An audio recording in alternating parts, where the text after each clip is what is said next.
Genç kardeşim, bu düzen seni sarmıyor. Farkındayım. Hayata dair, güzelliğe dair hayallerin, özlemlerin, beklentilerin var.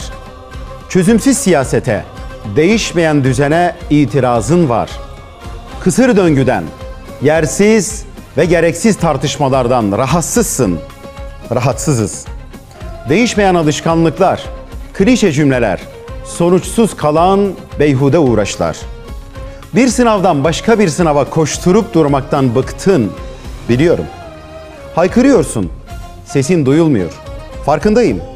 Şikayetin var, şikayetimiz var. Bu düzen değişmez. Böyle gelmiş, böyle gider deme sakın. Bahtım bu deyip aldanma sakın. Gel, bir adım atalım. Denemeye değer yeni bir adım. Bu sefer Hüdapar diyelim. Aslında işin çok zor olmadığını, kolay olduğunu ortaya koyacak yeni bir adım. Evet, gel. Seninle olacak, Hüdapar'la olacak.